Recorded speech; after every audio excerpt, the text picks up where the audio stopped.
Welcome back to the Reg. It's video in the workplace, like what you're watching now.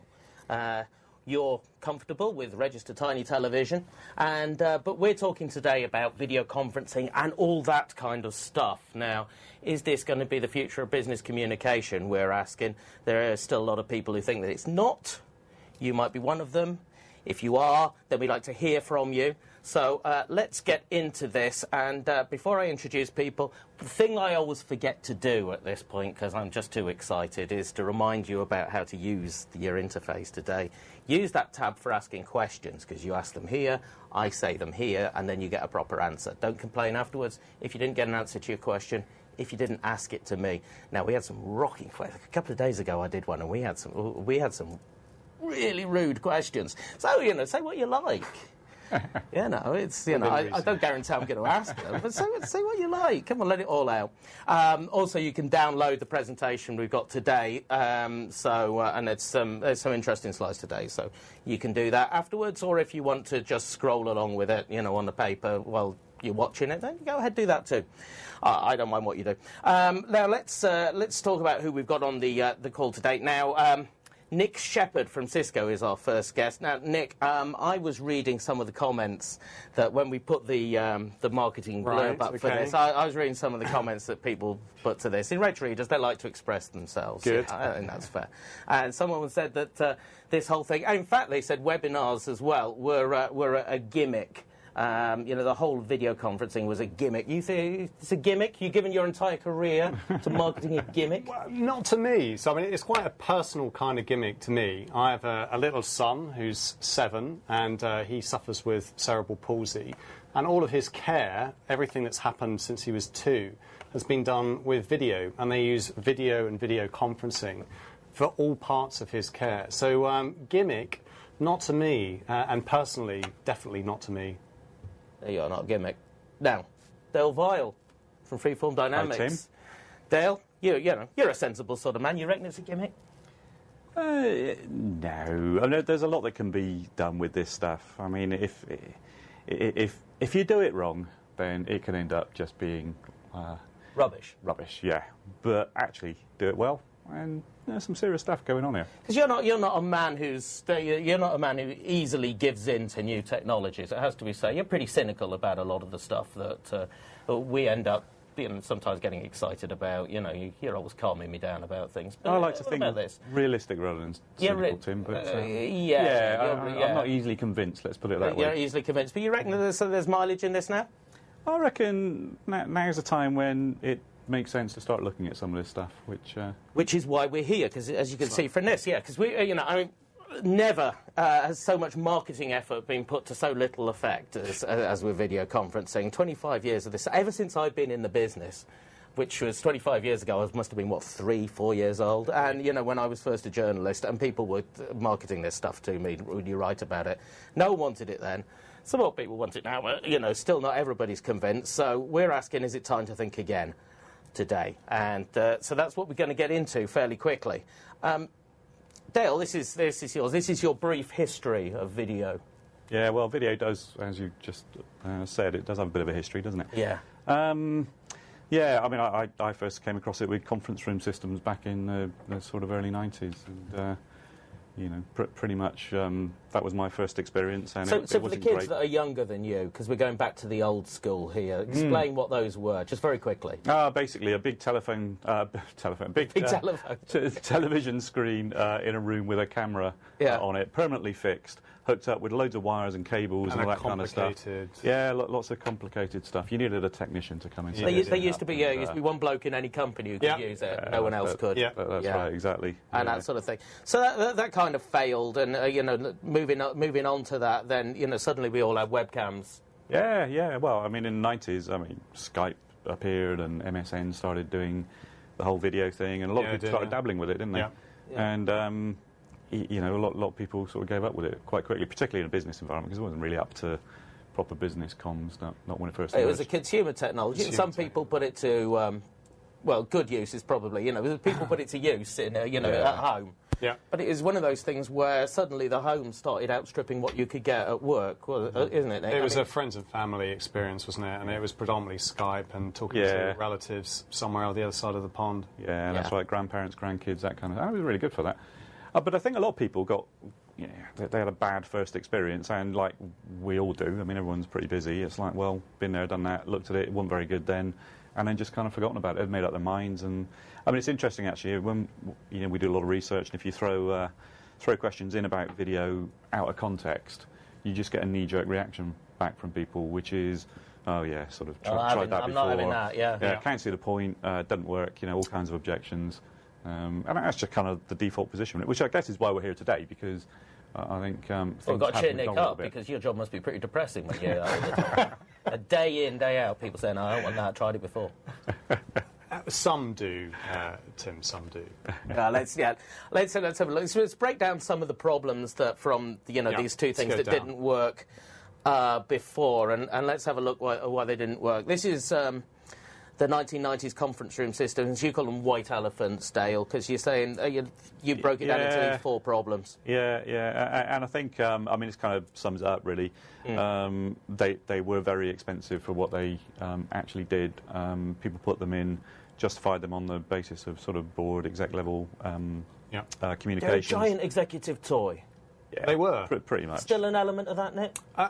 For some, yeah, and I think we're trying to break that down and provide different types of experiences, so not just for the executive, but just for the users too. But I would agree. I mean, they were expensive and exclusive, and you had to book them months in advance, and you would always need the technical guy there, so they became a bit of a white elephant. And now the other one, just quickly, I want to go on to this, the proprietary idea of it as well. That you've got a system. Yeah. The people you want to do business with have got a system. Yeah.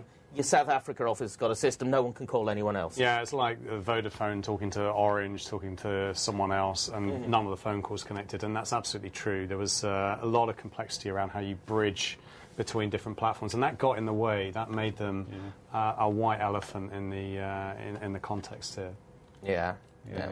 Okay, let's skip on to to the next, the webcam on the monitor thing. Here's an example of some Dale's conversations. Exactly. Oh, well, I mean, basically, in a nutshell, I think a lot of people just had a pretty poor experience from the point of view of quality of communications, really. Lots of drop calls, echo, all that kind of stuff. But the point from this is, though, guys, if it just doesn't quite work well enough, it's almost worse than not having anything at all, isn't it? Yeah, I'd agree. I don't think users are quite intolerant nowadays. They're expecting things to just work, and a sort of iPhone experience, it just works. So anything that's not quite right quickly gets, put in the too hard category. And I'd agree. I mean, I recognise all of those from just a few years ago. Yeah, I should recognise all those from the last week. So, apart from obviously my hair's a mess, because my hair is obviously... perfect. It did manage. We could curtail boring conversations on the back of some of these, and that was a good advantage of it. But this also introduces something we'll get into later as well, that people are uncomfortable on video, and is that ever going to change? Well, so there are different cultures about that. So I think English people tend to be quite reluctant to put their face on a camera, but other cultures actually don't mind at all, and it's quite natural. And we certainly saw that with Tandberg, where the adoption of sort of video in Nordic countries was much easier to talk to them about this than it was with quite a staid Englishman who had, perhaps not the hair thing, but the sense that they didn't want to be exposed in that way on a video screen. So cultural differences, but I'd concede that you're right. I mean, people feel it's a cultural hurdle to get over. Yeah, and it's one thing is that kids are a lot more comfortable with this as well. Actually, we've got a thing already from a teacher who's saying, "Is this going to get cheaper so the schools can afford it?" You've got to stay tuned, because there is something. Yeah, about we will that talk later, about schools later on. Yeah.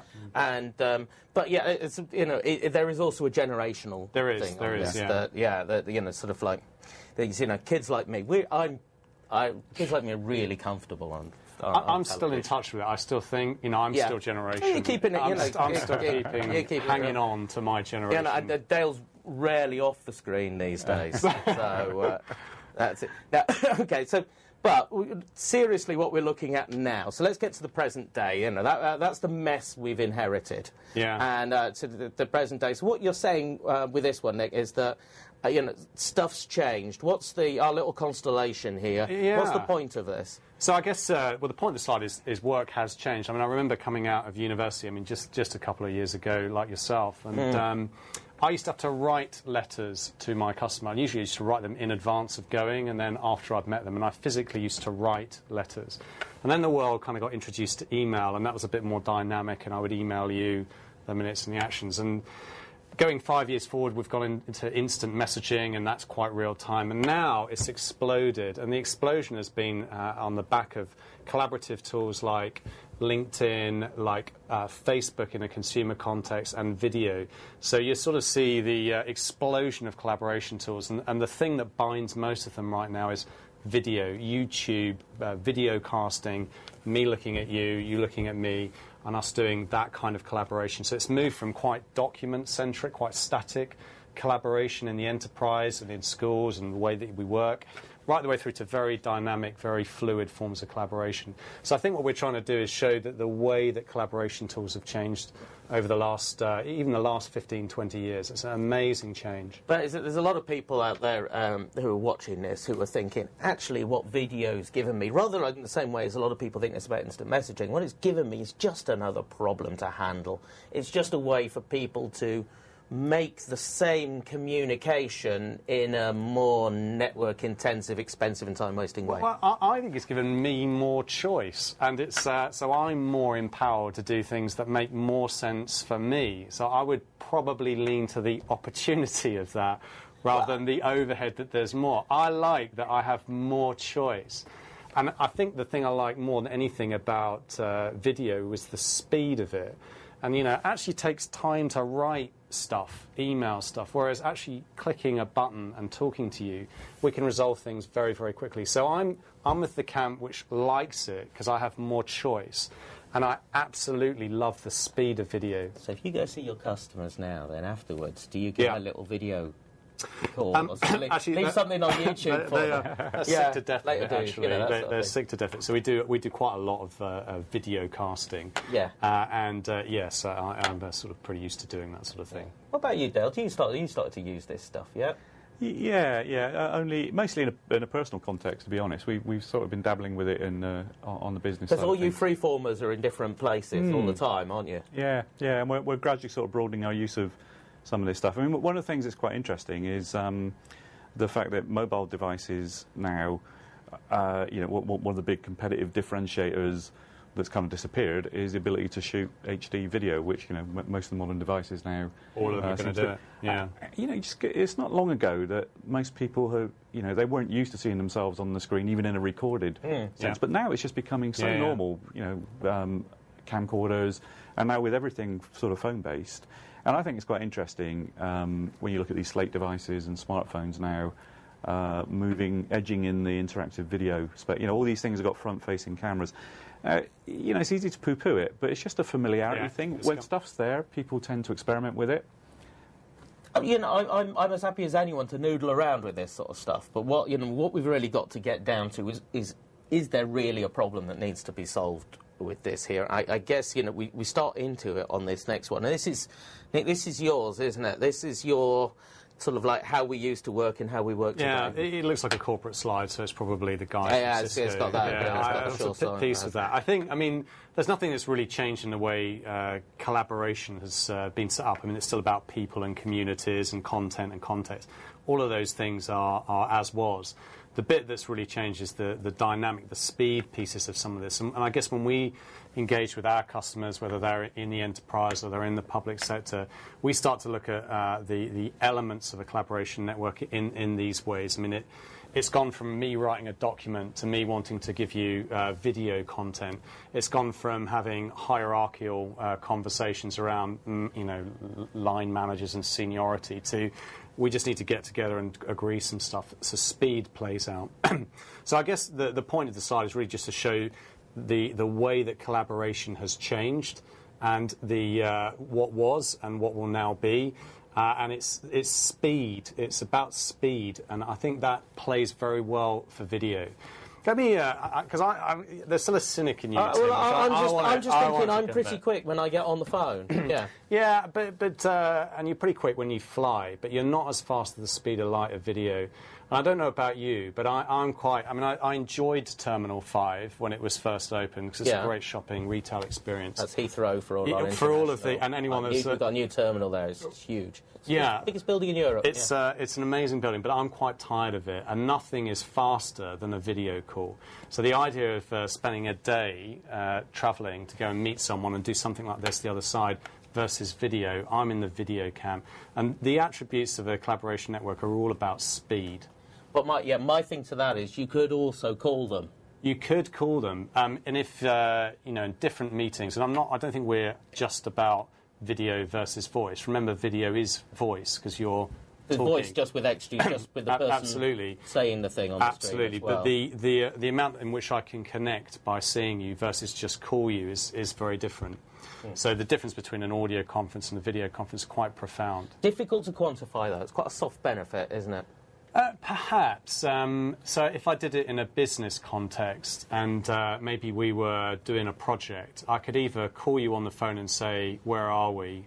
Or I could look at you and then ask the same question. Rather unnervingly at the moment. Absolutely. And so the video has a sort of depth to the experience that you can't really get with audio. And I mean, Cisco's absolutely not audio. It's a huge business around voice, but video is really the evolution of voice for us. So just finally, when we're getting onto on this sort of slide, we say we've got a then and a now. Yeah. But again, 25 years ago, if I'd have spoken to your institutional great-grandfather, the sort of person who was, whoever was flogging it at that time, they'd have said the same thing. Well, the people, communities, content would be exactly the same, whichever generation you were in. I think what we're really trying to give you a sense is where it's moving to, and really the role that video plays in that. So, so I would agree, and in 10, 15 years, I think the thing that will change is that it will be much more pervasive than it is now. It won't look like room systems. It'll look like everything. Everything will have video in it. Right. We'll get into some of the some of what happens when that occurs. But we've got to get. But Dale, this is your take on what's changed for people. Yeah, and I think it is important. I mean, taking the second one first, actually, on this slide, video on the desk is natural. I mean. You can talk about kids and teenagers and stuff, but actually your point that this stuff is getting much more pervasive. Yeah. Accessibility. 25 years ago, it was just really hard to do this stuff. 10 years ago, it was really hard to do this stuff. And today, it's actually a lot easier. So even if the value kind of hasn't changed, and I'm not saying it hasn't, by the way, but even if it hadn't, when you make it easier, that kind of cost, you're shifting the line in terms of the cost and hassle. Yep. And I think that makes a huge difference. Yeah, I agree. But the other thing, which I think is really important, is just this familiarity thing. And I mean, it's interesting, picking up on what you were talking about a minute ago, how does this stuff kind of translate to tangible impact in a business sense? We had an analyst working with us a little while ago who was uncomfortable on conference calls. He liked to see the whites of the eyes when he was taking a briefing from someone. I want to know whether I can trust when they say this product will do X, Y, Z. I can tell by the look on his face. And when I ask a question, that split second when they kind of react. Yeah. So he would always travel 2 hours into London and back for a briefing. Me, I come from the audio conferencing background, the big corp. So I've always been reasonably comfortable with audio conferencing. But it's no longer a choice between face-to-face with all the travel and not having all those visual cues. And, it does make a difference. And I think it's just how much is it worth to you? Yeah. And in the past, it wasn't worth the cost of actually doing it. Yeah. And I think that line's shifting now. So. Yeah, I'd agree. Yeah, we've got a comment in from Johan, I think it's pronounced. Yeah, who's saying, yes, this is a soft benefit, though. He wants to be able... Bear this in mind. We can't answer this all now. Yeah. But bear this in mind for the rest of the one. He's looking to create something that his FD is going to approve. Yeah. He's looking to create a case for that. So, guys, I'm on your case for this one for the rest of this hour. Because unless we get to that, we're basically saying something's nice to have. And... we can't really do that. Now, I'm interested in the way also that this sort of YouTube iPlayer environment has changed things. Has it actually changed things, or is this still... are we talking about two different things that both just happen to use video? No, I think it profoundly changes the way you share ideas. And I mean, if I kind of go back to your gimmick question, and then if you were trying to describe how someone walked and you were writing it, you'd find it pretty hard to describe how he walks. But if you captured it in video, you'd see exactly how someone walks. And that's the realization of video in a public sector context for me. So the way that people share ideas in video has changed everything about the way ideas are shared. And let's just take this precise situation here. I'm kind of agreeing with you. You can see that just in the way I'm reacting. Feel the body language. You're still very skeptical. You're turning away from me, and I'm here looking slightly aggressive. We didn't say a word while he was talking, but anyone watching could tell, which camp we were both in, right? I'm not in any camp. I'm just facilitating here. It's not in a camp, it's like, but serious point. Serious point. And there are, I have to say, as a man who does quite a lot of conference calls these days, and I personally hate them. I despise them. They're just good because for downloading iTunes, though. I mean, there's nothing like an audio conference for doing something else. Yeah. But it's very hard to do that in a video because I'm looking at you and seeing whether you're engaged or not. If they work well, now here's the thing. And well, that's okay. So let's move on to that. Now you've got something from the Reg audience here, Dale. So it's Oh yeah. This is just general context, really. I mean, how happy are people with the way business communications work today is kind of the question that we're getting at here. And about a third are pretty upfront saying that, largely speaking, business comms aren't what they should be. Yeah. There's a big chunk there, about half, that say, there's, we're kind of meeting expectations, but we know that there's room for improvement. And we're talking in general terms here. I mean, that's what marketing guys, I guess, would call a latent need, I guess, isn't it? It's, but actually, when you start scratching that itch a little bit, and you actually remind people of some of the limitations that they do live with, those audio calls where you can almost hear people clicking on the end of it, they're not paying attention, all that kind of stuff. It starts to come home, and I think the fact that you could almost call them floating voters in that half there, it's because our expectations over the years haven't actually moved on. Yeah. They're pretty much the same as they were 10 years ago, 15 years ago. So our expectations are pretty low of business comms because they haven't been very good. And I think as soon as you start engaging in the conversation, you flush out where the limitations are, and I think then it starts to become a little bit more interesting. The question here and the opportunity, I've actually got a question on this from Paul, and the opportunity that's here that we didn't have 20 years ago is you can possibly integrate this stuff with all the rest of the things that you're doing. Yeah. Absolutely. And we don't have to think about going into a separate room for it anymore, though I know that's possible on your really pricey systems. The rest of them sit on the desk and integrate that. Should we be thinking about this not as a thing just to get, but as something to integrate? Yes. Yeah, I think so. And I think for many years people have thought about video as a set of products, like systems, whereas the reality that we're moving to is videos just like voice or email or presence or any one of those sort of generic experiences that you would have. So I think that there's a sort of shift from video, which was a set of products that didn't work very well quite a long time ago, to video just being an application, something that you just use. So I would agree with him. It's definitely changing, and it integrates with everything else. But that's a big project, though, isn't it? There's a lot of integration work to be done. I completely agree. And for that, then you really need an expert as well, don't you? You rely on your channel to be able to go to businesses we do. and work with and we rely on our service provider partners. So it's the people that do some of the networking and hosting some of this. I mean, we work very closely with them. But you're right. It's a big project to make everything work, and it's been hindered a little bit by standards and interop. And we said that right at the front. But that's definitely the direction we see. Video will be a pervasive experience, like calling someone on the phone. That's just what it will look like. You hope now. Let's have a look at this. What's not changed? Here's the misery slide. Yes. So we said already, people are kind of uncomfortable at the moment with suddenly, and also if you're sitting there working at your desk, you don't want suddenly the camera flicking on and someone staring at what you're doing. It's a difficult thing, and they can't see the point people. There are a few, and there's a couple on the comments as well. Yeah. Yeah, well, I mean, the cultural thing I suspect, will shift, and I mean, people are a lot more comfortable with taking pictures with their mobile phone, and I mean, there's all sorts of things that culturally we will evolve towards, and I think video will be one of them. I think it'll be a very natural thing to do. Ultimately, it's just not been a very easy thing to do. Now, let's have a look. I want to move on. I want to get onto this convenience one, because that's the one as well. Yeah, it's a good doesn't point. fit how the office works. Like, we've got these big. I've been in Cisco. You've got these big barns of offices with sort of like people sitting at little desks. You can't have people on sort of video shouting into things all day, and and having that sort of thing. It doesn't fit in the office. You've got to go somewhere else and do it. Perhaps. I mean, I'd be interested in Dale's view, but I mean, understand that the video camera experience is going to be in your mobile phone with the new iPhone anyway. You won't need to be somewhere else to do video. You'll be able to take it wherever you go.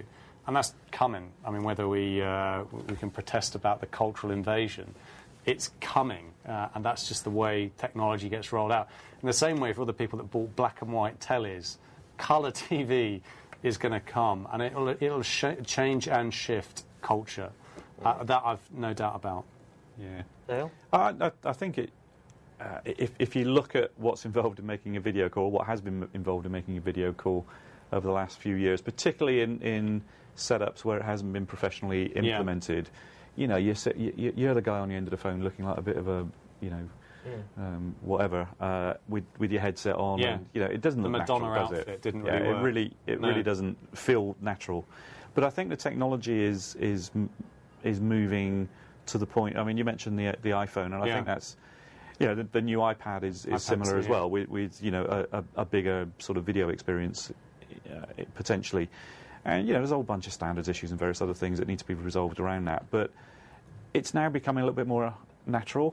And you're not having to sort of dress up and go through all the rigmarole that you did before. I think the last part, just to build on Dale's, is if you looked at YouTube, I mean, the question about whether it's cultural invasion or not, just look at YouTube. I mean, millions and millions of people have no cultural issue in posting videos onto that social network site for everybody to see. YouTube's probably the best example of why that culture. I think that culture. It's not the best example of quality, though, is it? I mean, as a way of wasting time, it's terrific. Yeah, and it's good fun to participate in. Yeah, as well. but as a way of getting your job done. I know some people are already are posting stuff. Some companies are posting stuff. Yeah, we do YouTube, and that's it. Let's get on this quality thing here. Yep. Now, this is something that. Often, actually, speaking to some businesses that are involved with this, and speak to some network providers about this as well, that unanimously what they say is businesses do not have networks that are ready for large amounts of video, especially if you're going to stick it on the desktop and it's crisscrossing everywhere, and they're not prepared for the ongoing spend, the day-to-day spend on their networks. Now, that's got to be a big hold-up for you, haven't you? Because you certainly don't want to have a success, stick this stuff in, and then people can't use it anyway because the network can't. I mean, it has to be quality. It has to be a high-quality experience, and the quality thing is absolute, which is why the point is so well made here. You have to have quality, and it does put some demands on the network. You're absolutely right. Let's get into a little bit. You're going to need pretty stable networks to persist a video call, and you're going to need how much bandwidth. You're going to need some bandwidth to make it a high-quality experience. If it's not a high-quality experience, then there's no point in doing it. So you're absolutely right, and I think from a Cisco perspective, we work very hard to make it use less bandwidth and to make it more stable. Are you going to get to numbers? Well, we can.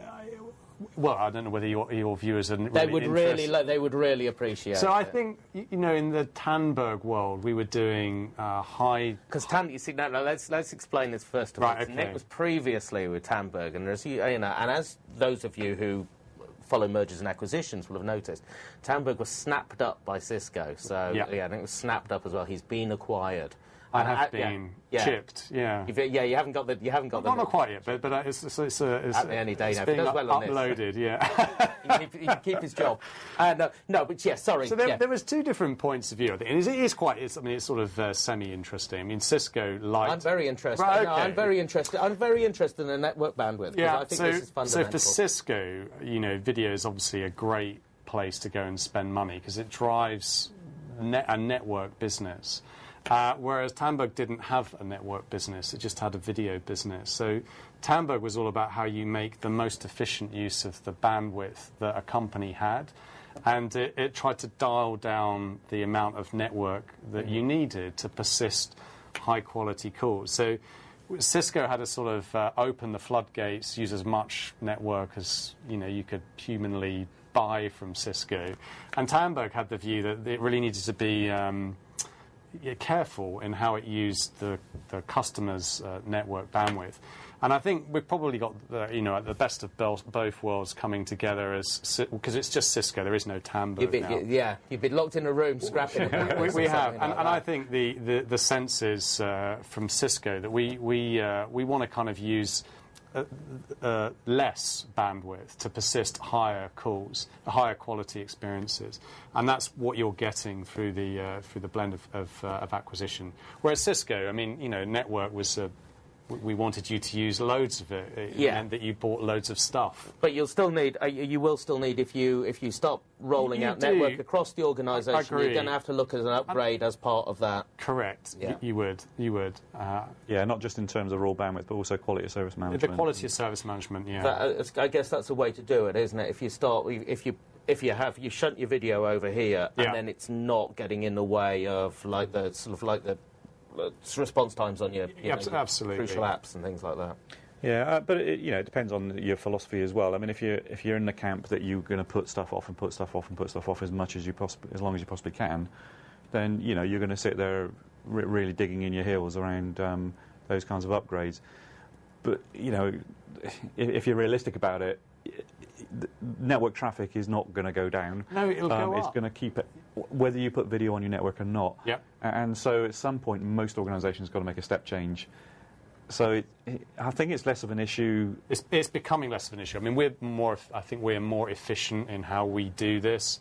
And the point is, Let me be blunt. If someone was to say, should we go through an entire network upgrade just to implement video, I'd say, I'd like to see the business case for that. Yeah. Well, I would. But actually, as part of the general, yes, you would clearly say yes. But you haven't been invited to this meeting, right? You only get invited after they've said yes. Absolutely right. So that's it. Yeah. So so you'd say maybe not, but you're saying there are other drivers for that. You're probably looking to put voice on it. There's a whole bunch of stuff. There's a comment here from So Mark said this is how it works in the real world, because he was saying he was looking at reassessing video, and there's an Oxford office and a Manchester office, and the Oxford office voice over IP, and the Manchester one was still running in ISDN, and so they had to wait for the BT to join them up, and so that meant the whole thing went ahead as a voice conference. And that's it's that sort of sometimes it's that the optimism is your worst it's your worst enemy, isn't it? Because this is difficult stuff to get done quickly. Is. Although, I mean, clearly we would help whoever that was that sent it in, and we've spent many years joining old ISDN networks to IP networks, and there's a whole ton of things we can do to help that There is an evolving market making networks video optimised. Absolutely there is. But for people that don't want to do this, they can still participate. I mean, if you have ISDN environments and you've got IP environments, they can still be joined, and we can join those. Okay, final thing on this, because we spent some time on this, but I think it's worth it, because this is the stuff that helps people make decisions. Looking at the prices of things, we're still, obsessed because we see the telepresence systems, and they were on 24 the other week, and it's, so Jack Bauer's having, I don't know what we're going to do without Jack, because he advertised all our best stuff, and now he's retired. We've lost our voice. Exactly. Persuasive, if you want to save. Well, apparently you do it via Cisco telecommunications.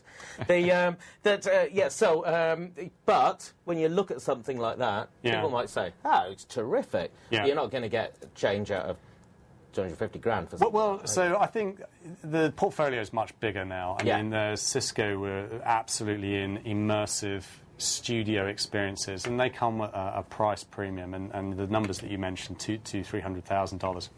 That's about right for that kind of experience. And for that, you're actually, because I've been in one of these rooms, and you've got the room, and the room has to be painted the same colour as the other people's rooms, and the camera's in exactly the right place. It's an immersive experience. So it looks like the screens, it looks like they're actually just people with squares around them. Yeah. That's absolutely right. So there is definitely a market for that and that kind of experience. And then there's a whole bunch of people that think, I want some video, but I don't want to spend that amount of money. You need more than one, otherwise you can only call yourself. Yeah. So it's more than 300,000. And I know what I'm going to say. It's usually quite dull.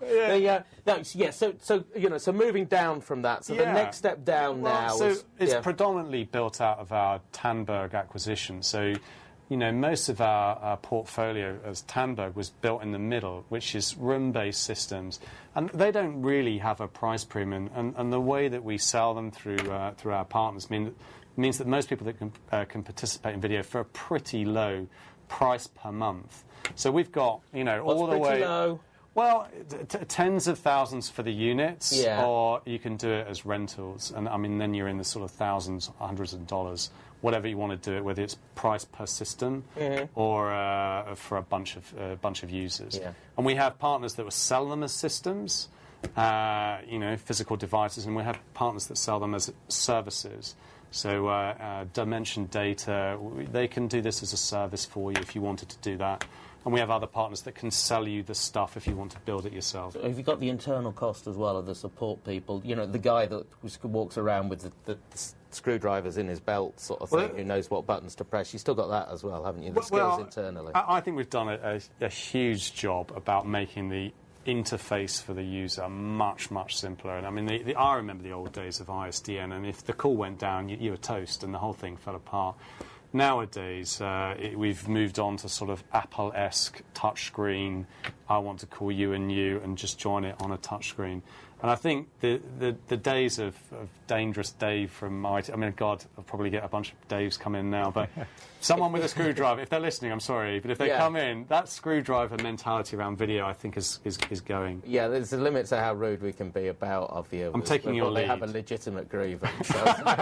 Your name is Dave, and you are a tech for video systems, and you do have screwdrivers in your belt. We do value you. We're not saying that. We're just saying we don't need you anymore. Okay, let's look. Okay, so these are some of the things that you've picked out. Yeah, I thought I was trying to help there, but I think I might have made it worse. These are some things you've picked out, Dale, that you think are sort of positive signs on this. And so we've got more standards than we used to. We've got enough standards yet. Well, in some areas we've got too many. I think it's moving in the right direction, and certainly it's an order of magnitude better than it was 10 years ago. Still more work to do, I think, between different video providers. How soon is that going to come? Because that's going to be the thing, isn't it? Because the problem is, at the moment, it's mostly in-company calling, isn't it? I would agree. Yeah, it is predominantly an internal experience rather than across the firewall experience, and standards is everything. I think we work quite hard on making our stuff interoperable with standards, but standards fracture as we know, and it's important as an industry that we fix this. It's been slow in this industry, though, more than in any other sector in IT. This has suffered from it. I would agree. I think that's probably the area of work that we probably need to focus on the most, and it's interop between other vendors' technologies on other networks. Tandberg Cisco, are you interoperable? Yes, we are. And part of the acquisition was that we published interoperability so that anyone else can build a system that connects to the Cisco Tandberg environment. That was part of the acquisition. It was a standard called TIP. So we've done that, and we can play relatively nicely with other video vendors too. And it's important as an industry we do this. Otherwise, it won't be pervasive. It'll be islands. And at the top end, though, you're never going to get that proper interoperability, are you? Because the trouble is, when interoperability means everyone builds their room to exactly the same size, that's not going to happen. Well, I think we do. So at the high end, you can have the same experience whether you're on another platform or a Cisco platform, and it will look HD, and you wouldn't tell the difference what endpoint there is. So we can do that. I think the interoperability will be interesting from a consumer world, where you kind of have Apple's standard, you'll have other standards, and those don't join at the moment. And we've got work to do in that regard. So, I mean, FaceTime doesn't talk to anything other than FaceTime. It's one of the things, because you were saying Skype. about, it's great that most people will know of talking to your phone. That's right. Of being FaceTimes, it's on the telly all the night. Absolutely. You can just talk to another phone. Yeah, and we've got to get that right, or the market won't be pervasive. Well, no one's going to make a decision. That's the problem at the moment. It's a really good reason not to make a decision now, Nick.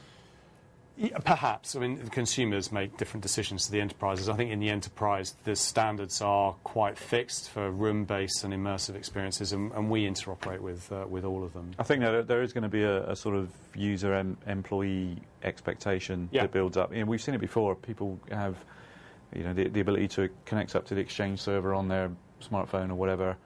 Oh, they want to do it, and knocking on the door to IT. And I think, as video starts to emerge internally and people have this capability on their devices, they're not going to understand the difference. No, I completely agree. We have to do this and shield the users from the complexity. It's totally right. Because you knocked them back, 3 times now, so they're not going to go for another one. Tell me about snuggling, Dale. What's this? Is one of your technical terms? Yeah, exactly. Yeah. One of the things that's quite important, and this came through from some Reg research we did actually, when video is deployed as an integral part of a desktop or an integral part of your infrastructure from a sort of directory perspective, etc., so you don't have parallel entry points, front ends, parallel contact lists and all this kind of stuff, it does tend to go up in terms of perception of value, actual usage. People do actually make use of it when it's there as part of their standard environment. And I think that's quite an important point, actually. So, the appetite for standalone video, so separate front end. I don't think that's the way to think about it. It is thinking about video, going right back to what we said at the beginning, as an extension of what people are doing already. Yeah. And that's when it starts to come to life. And we've got some really strong data on that. We don't have a slide here, but there is a report kicking around on the Reg somewhere that I suppose one really basic thing that you have to be able to do is pick up people's existing contact details. That's right. Yeah.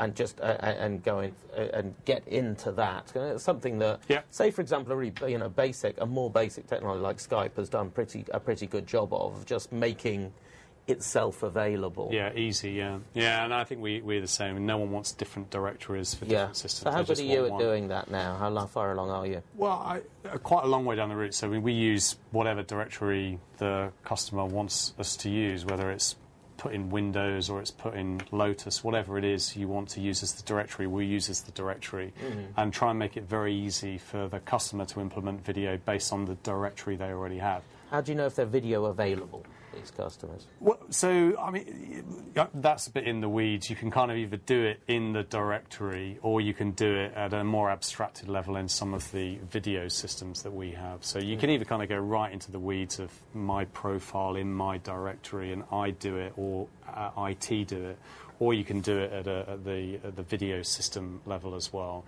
You go, these people are provisioned for video and those people are not. So you can do it in different ways. What do you recommend about this, Dale? How should you do this? Because it's one of that's a big problem to solve, isn't it? Get this the directory dial plan thing. It is. The presence and the capability. Everything like that. Because there's no point in trying to phone someone who doesn't have video capability. No, I would agree.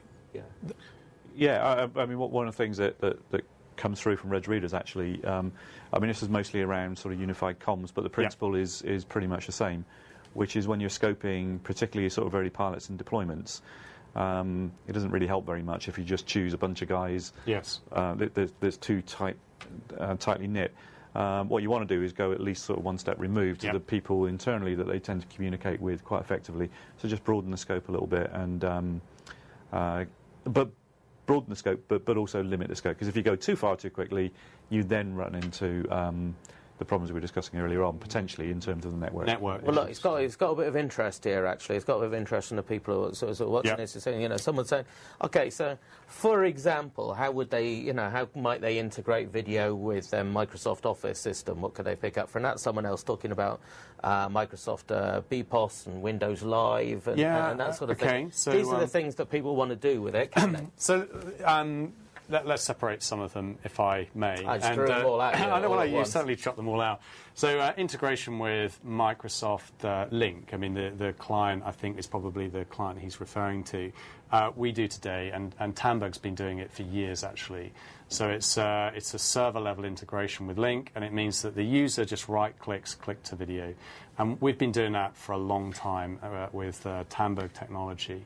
And we're building that capability into what were the Cisco family of products. So Link integration, that's pretty easy.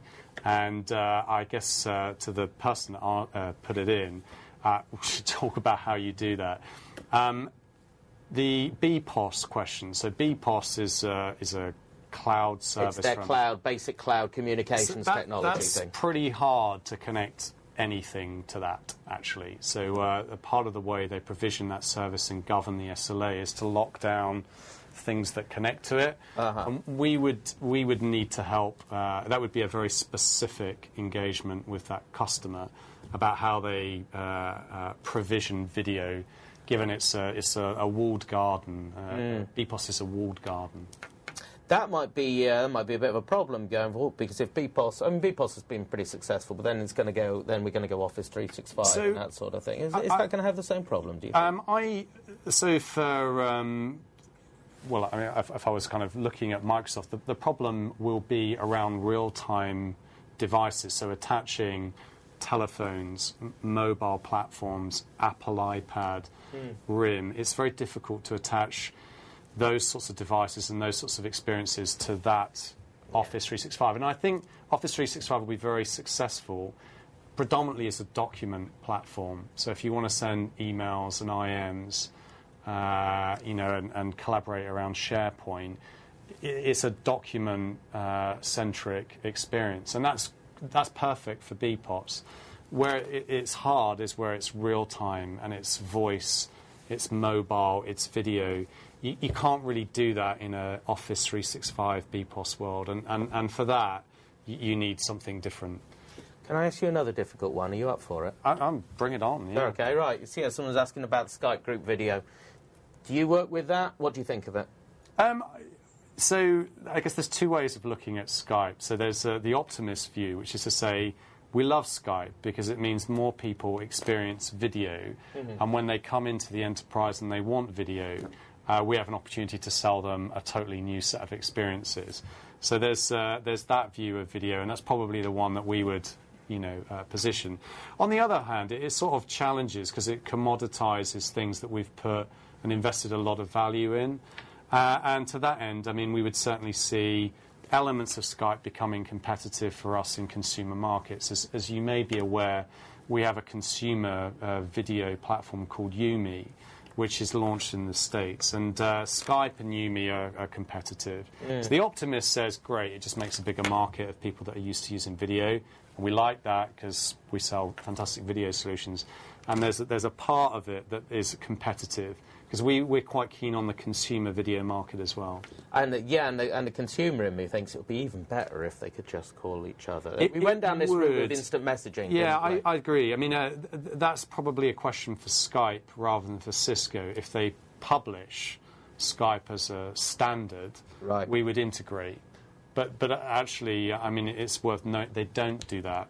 And the same is true of the FaceTime environment. I mean, if that's published, we can connect, and unless it's published, we can't. There's nothing much you can do. No, I think it's something which does have to be tackled at some point. Yes. I mean, quite what the lever is to unlock I think it would be users and customers that will force Users and customers are going to keep asking you about it. They will. Someone does, until it gives you such headache, you're going to have to do something. Well, and also you've got customer service as one of the big use cases for video, and that only really works if you're kind of open. If you can connect to absolutely everybody that's available. Let's have a look at this. Let's have a look at what you've identified, Dale, as the work that has to be done if someone gets a project going. This is what needs to be done before you even go and buy anything. Yeah, I mean, there isn't any rocket science here, really. No.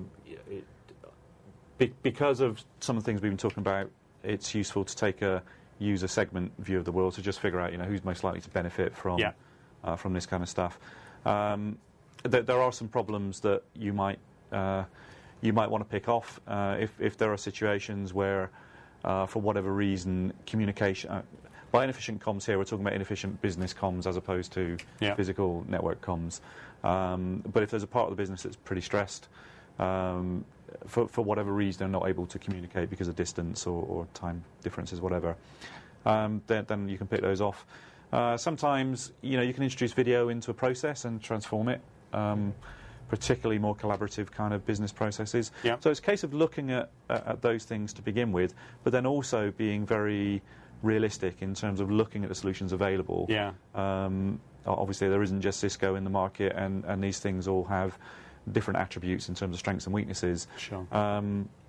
The implementation and integration side of things that we've just been talking about, not to be trivialised at all, just understand if you're going to head down this route, where are you going to end up in terms of requirements for things to plug together at some point.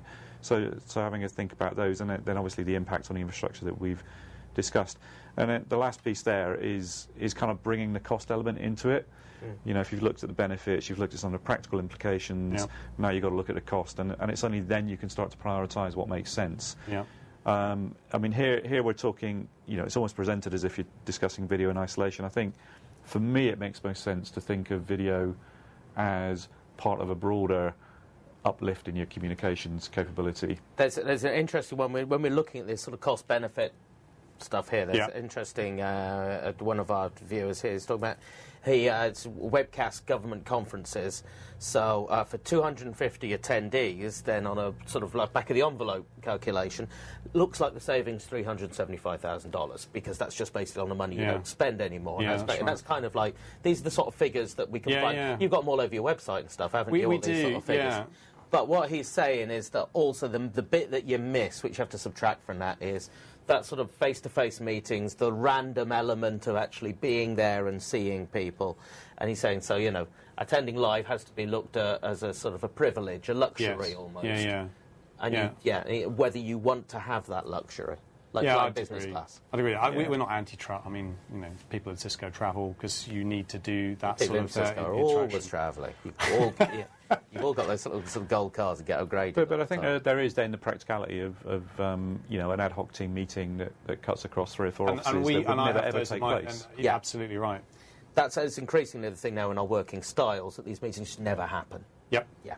And actually, that's one thing that we'll go on to on this. We've got a couple of examples from here that you've picked out, Nick, of particular things. Now, I hope that our teacher who asked us a couple of questions has stayed on for this, because this is an education. It's a parent story. It's a parent story. So, what's happened here? Well, the government changed some elements of the national diploma, and that affected Shropshire Local Authority, who they needed to create some new curriculum around engineering, some science-based stuff, some creative stuff, and they couldn't do it all from the school learning centre that they have.